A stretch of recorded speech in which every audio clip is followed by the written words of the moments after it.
देखो, मैं बेस्ट और एकदम सिंपल तरीका बताने वाला हूँ कोई भी चीज़ मेमोराइज़ करने का। एकदम बेस्ट है ये। और ये सिंपल इसलिए बता रहा हूँ क्योंकि ट्रेडिशनल तरीका है, एकदम पुराने समय से इस तरीके को इस्तेमाल करते हुए आ रहे।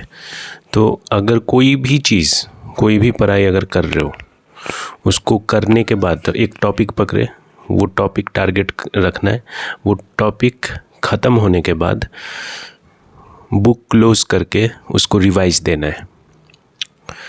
तो जब अच्छे से रिवाइज हो जाए बुक क्लोज करके, फिर ये फर्स्ट स्टेप हुआ। सेकंड स्टेप, रिटन प्रैक्टिस करना है। जो अभी अभी तुम पढ़े हो उसको फिर रिटन प्रैक्टिस करना पड़ेगा।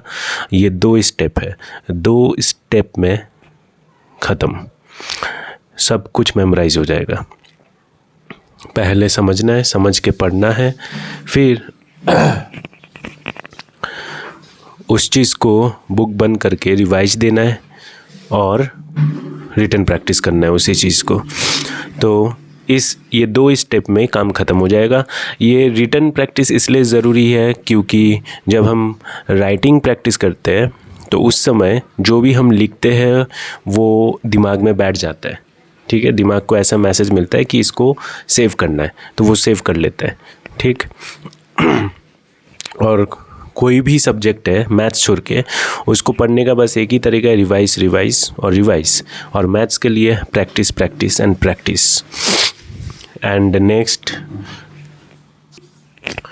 और मान लो किसी का एक बार में नहीं हो रहा है, जब रिवाइज करने जा रहा है तो अटक रहा है, इसका मतलब उसे और एक बार देखना ज़रूरी है।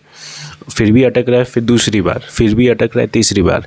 ऐसा करते करते जब तक उसका ठीक से हो नहीं रहा है, पूरी तरह से रिवाइज नहीं कर पा रहा है, तब तक उसे देखते रहना है, मतलब समझते रहना है, पढ़ते रहना है। फिर जाके जब एक बार में हो जाए तब रिटन प्रैक्टिस करना है। ठीक है। और जब रिटन प्रैक्टिस में भी अटक रहा है तो उस समय फिर से उसे रिवीजन देना है या फिर पढ़ना है। तो ये तीनों स्टेप अच्छे से, 2 स्टेप अच्छे से हो जाने चाहिए।